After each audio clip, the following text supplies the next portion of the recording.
रस्ते, ड्रेनेज, पाणी अशा विकास कामांसाठी प्रभाग क्रमांक 11 मध्ये 12 कोटी रुपयांची कामे मंजूर करण्यात आली आहेत. यातील 9 कोटी रुपयांची कामे सध्या सुरू आहेत. भविष्यातही प्रभागाच्या सर्वांगीण विकासासाठी भरघोस निधी आणण्यात येईल. या आमदार सचिन कल्याण शेट्टी आणि आमदार देवेंद्र कोठे यांच्या अभिवचनाने नागरिकांची मने जिंकली. प्रभाग क्रमांक 11 मधील राजीवनगर येथे नागरिकांच्या प्रचंड प्रतिसादात सभा झाली. लिंगायत समाजाचे प्राबल्य असलेल्या भागात झालेल्या या सभेतून आमदार सचिन कल्याण शेट्टी आणि आमदार देवेंद्र कोठे यांनी परिसरातील नागरिकांची मने जिंकली. या प्रसंगी व्यासपीठावर आमदार सचिन कल्याण शेट्टी, आमदार देवेंद्र कोठे, गुरुशांत दुत्तरगावकर उपस्थित होते. उमेदवार युवराज सरवदे, शारदाबाई रामपुरे, मीनाक्षी कडगंची, अजय पोन्नम, राजकुमार हंचाटे, प्रकाश मंता, गणेश चवरे आदी उपस्थित होते. आमदार सचिन कल्याण शेट्टी यांनी या प्रसंगी कन्नड भाषेत नागरिकांशी संवाद साधला. आमदार कोठे यांनी प्रभाग क्रमांक 11 सह शहर मध्य मतदारसंघात मोठा विकास केला आहे. सोलापूर शहरात विमानसेवा, IT पार्क, समांतर जलवाहिनी, समतोल पाणी पुरवठ्यासाठी 892 कोटी रुपयांच्या योजनेतला मंजुरी अशी अनेक विकास कामे झाली आहेत. भविष्यातही अनेक विकास कामे होणार आहेत. त्यामुळे प्रभाग क्रमांक 11 सह सोलापूरकरांनी भाजपाच्या सर्व उमेदवारांना निवडून द्यावे असे आवाहन आमदार सचिन कल्याण शेट्टी यांनी या प्रसंगी केले. ತಾಯಿದಾರು ತಂಗಿದಾರು ಹೆಣ್ಮಕ್ಳದ ಬುದ್ಧಿ ಎಂದೇ ಆ ಕಡೆ ಆಗಲ್ಲ. ನಾವು ಹ್ಯಾಂಗ ಮನೆಯೆಲ್ಲ ಊರೆಲ್ಲ ತಿರುಗಾಡಿ ಬರ್ತೇವೆ. ಆ ಕಟ್ಟಿ ಮೇಲೆ ಒಬ್ಬ ಹೇಳ್ತಾನೆ, ಈ ಕಟ್ಟಿ ಮೇಲೆ ಒಬ್ಬ ಹೇಳ್ತಾನೆ, ಸಂಜೆ ಮಾಡಿ ಕೂತ ಬ್ಯಾಗ್ ಹೇಳ್ತಾನೆ, ಮುಂಜಾನೆ ಬ್ಯಾಗ್ ಹೇಳ್ತಾನೆ. पण ನಿಮ್ಮ ಬುದ್ಧಿ ದೌಡ್ ಬಿ ಭ್ರಷ್ಟ ಮಾಡೋ ಶಕತ್ತ. ಖರೆ ಖರೆ ಸುಳ್ಳು ಅನ್ನೋದು ತಮ್ಮ ತಾಯಿದಾಗ ಅಕ್ಕ ತಂಗಿ ಆಗಿದ್ವಿ. ಸಿದ್ದರಾಮಯ್ಯ ಭೂಮಿ ಅದ. ಈ ಭೂಮಿ ಸಲಕ್ಕೆ ಯಾರ್ಯಾರು ಚಲೋ ಮಾಡೋದು ನೀವು ವಿಚಾರ ಮಾಡಿ. ಎಂದ ಬಿ ಮತದಾನ ಮಾಡಾಳ ಹಿಂದಕ್ಕೆ ಯಾರು ಮಾಡ್ಯಾರ ತಾವು ನಡ್ತಾ ನೋಡಕ್ ಹೋಗ್ತೇವೆ. ನಡ್ತಾ ನೋಡಕ್ ಹೋದ್ ಹೆಂಗತ್ತು ಅಪ್ಪ ಹೆಂಗನ ಅವ್ರು ಹೆಂಗನ ಮಕ್ಕಳ ಅರ್ಧಮ್ಮ ಬಂತಾನೆ ನೋಡ್ತಾರೆ ನೋಡಲ್ಲ. ಮತದಾನ ಮಾಡಾಳ ಬಿ ಯಾವ ಪಾರ್ಟಿ ಉಳಿದವ್ರು ಅವ್ರು ಮಂತಾನ ನೋಡ್ಬೇಕಾಗ್ತದೆ. ಈ ಪಾರ್ಟಿ ಹಿಂದ್ಕಿನವ್ರು ಏನ್ ಮಾಡ್ಯಾರ ಕೆಲಸ, ಮುಂದ್ಕಿನವ್ರು ಏನ್ ಮಾಡ್ಯಾರ. ಮೋದಿ ಅವ್ರು ಈ ದೇಶ ಸಲಕ್ಕೆ ಏನ್ ಮಾಡಿದ್ರು, ಮುಖ್ಯಮಂತ್ರಿ ದೇವೇಂದ್ರ ಫಡ್ನವೀಸ್ ಅವ್ರು ಏನ್ ಮಾಡಿದ್ರು, ನಮ್ದು ದೇವೇಂದ್ರ ದಾದ ಏನ್ ಮಾಡಿದ್ರು, ಅಚ್ಚಕಡೆ ವಿಜಯ ಮಾಲಕ್ ಏನ್ ಮಾಡಿದ್ರು, ಅಚ್ಚಕಡೆ ಬಾಪು ಏನ್ ಮಾಡಿದ್ರು. खासदार आहे नुसतं भाषण ಮಾಡ್ಕೊಂಡು ತಿರುಗಾಡೋದು. पण सर्वसामान्य ಮಂದಿ ಸಲಕ್ಕೆ ಏನ್ ಮಾಡಲಿಲ್ಲ. ವರ್ಷಾನುಗಟ್ಟಿ ಈ ಊರ ಸೋಲಾಪುರ ಸಿದ್ದರಾಮಯ್ಯನ ಭೂಮಿ ಇವ್ರ ಬೆನ್ನಿಗೆ ಉಳಿತು. पण ಇವ್ರ ಸಲಕ್ಕೆ ಏನ್ ಮಾಡಿದ್ರು. ರೈಲ್ವೆ ಸ್ಟೇಷನ್ ಯಾಕೆ ಕಾಳದಾಗ ಸುಧಾರಿಸ್ತು, ನಮ್ಮ ಕಾಳದಾಗ. ದೊಡ್ಡ ದೊಡ್ಡ ಹೈವೇಗಳು ಎಂದದು ನಮ್ಮ ಕಾಳದಾಗ. MRDC ವಿಕಾಸ ರೊಕ್ಕ ಯಾರು ಕೊಟ್ಟರು, ನಮ್ಮ ಕಾಳದಾಗ. ನೀವು ಬಡದಾಡಿ ಎಷ್ಟಾಗಿ ತಿರುಗಾಡತ್ತಿದ್ದೆವು. ನಿಮ್ಮ ಮಕ್ಕಳಿಗೆ ಅನ್ನಿಸ್ತು ವಿಮಾನ ಹೋಗ್ಬೇಕು, ಕಲಿಬೇಕು, ಮುಂದೆ ಹೋಗ್ಬೇಕು. ಆ विमानताग तगत ಕೆಲಸ ಮಾಡಿದ್ರು फडणवीस साहेब ಮಾಡಿದ್ರು. आमचे लोक हे इमानदार आहेत, भाजपशी प्रेम करणार आहेत, मोदींवर प्रेम करणार आहेत, देवेंद्रजीवर प्रेम करणार आहेत. निश्चितच तुम्ही काम हे जे सोलापूरसाठी केलं माझं हा ट्रॅक रेकॉर्ड बघून येणाऱ्या काळात सुद्धा तुमच्या पाठीशी राहतील अशी ग्वाही या सगळ्या जनतेच्या वतीने मी देतो. पुन्हा एकदा आपण सगळेजण या सोलापूरच्या उज्ज्वल भविष्यासाठी उद्याच्या 15 तारखेला आपण सगळ्यांनी कमळ चिन्हावर बटन दाबून या चारही उमेदवाराला भरघोस मताने निवडून द्या. आमदार देवेंद्र कोठे म्हणाले, मुख्यमंत्री देवेंद्र फडणवीस यांच्यामुळे शहर मध्य विधानसभा मतदारसंघात 147 कोटी रुपयांचा निधी मंजूर झाला आहे.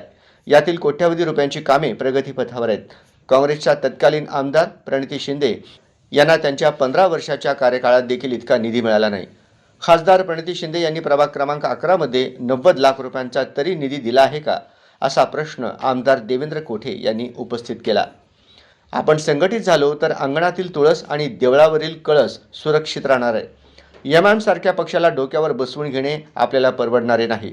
त्यामुळे मतदारांनी भाजपच्या चारही उमेदवारांना प्रचंड मोठ्या मताधिक्याने निवडून द्यावे असे आवाहनही आमदार देवेंद्र कोठे यांनी याप्रसंगी केले. आमच्या परिवारामध्ये, कोठे परिवारामध्ये ती पूजा संपन्न झाली आणि सिद्धरामेश्वर महाराजांचा आशीर्वाद सुद्धा मी उमेदवारांना या ठिकाणी घेऊन आलेले आहे. उद्याच्या 15 तारखेला आपल्याला मतदानाला सामोरं द्यायचंय.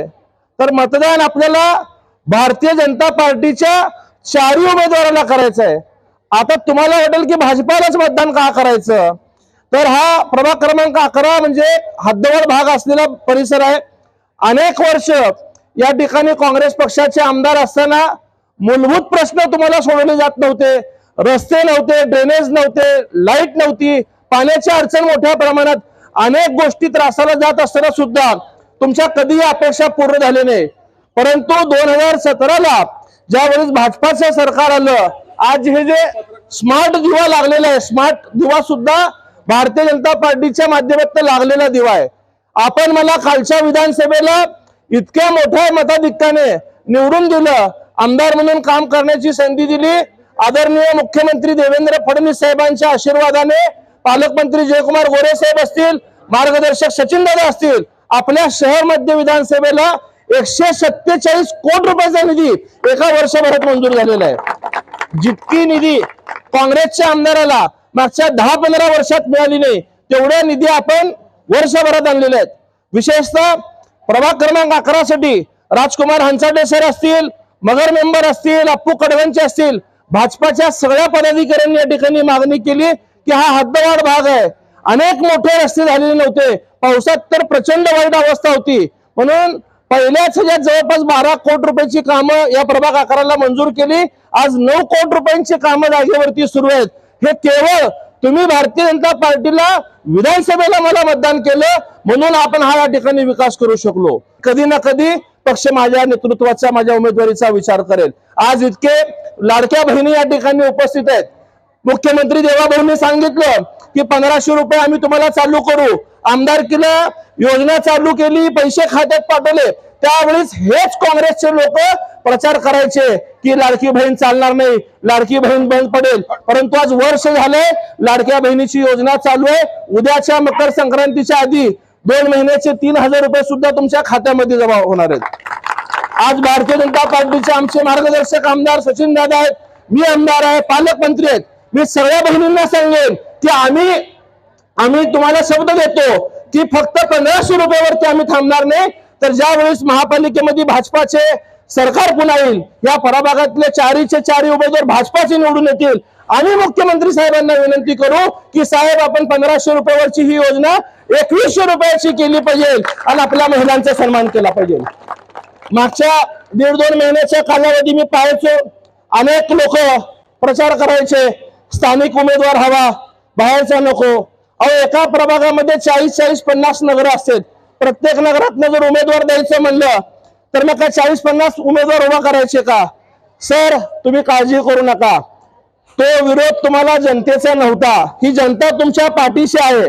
काही कार्यकर्त्यांना स्वतःला उमेदवार व्हायचं होतं, ते काही लोकांना हाताशी धरून अशा पद्धतीचे बातम्या पेरायचे, द्वेष पेरायचे. परंतु मी जबाबदारीने सांगेल, मी आमदार झाल्यानंतर ना या भागासाठी जी काही निधी मागितली ती राजकुमार हंसाटे सरांनी मागितली आणि त्यांच्या शब्दाला मान ठेवून मी एकही रुपया या ठिकाणी कमी पडू दिलेला नाहीये. मगाशी बोलताना प्रशांत कदम सारख्या जुन्या शिवसैनिकांनी सांगितलं की या भागातल्या मंदिरांच्या पत्र्यांची सुद्धा वाईट अवस्था आहे. प्रशांत भैया, कशी होणार व्यवस्था? 15 वर्ष जर चुकीचे आमदार ह्या लोकांनी निवडले असतील तर आपला धर्म असाच अडचणीत येत गेला असता. परंतु जनता वेळेत जागे झाली आणि आपल्या धर्माच्या रक्षणासाठी देव, देश, धर्म, राष्ट्र हे डोळ्यासमोर ठेवून तुम्ही भारतीय जनता पार्टीला म्हणजे मला मतदान केलं.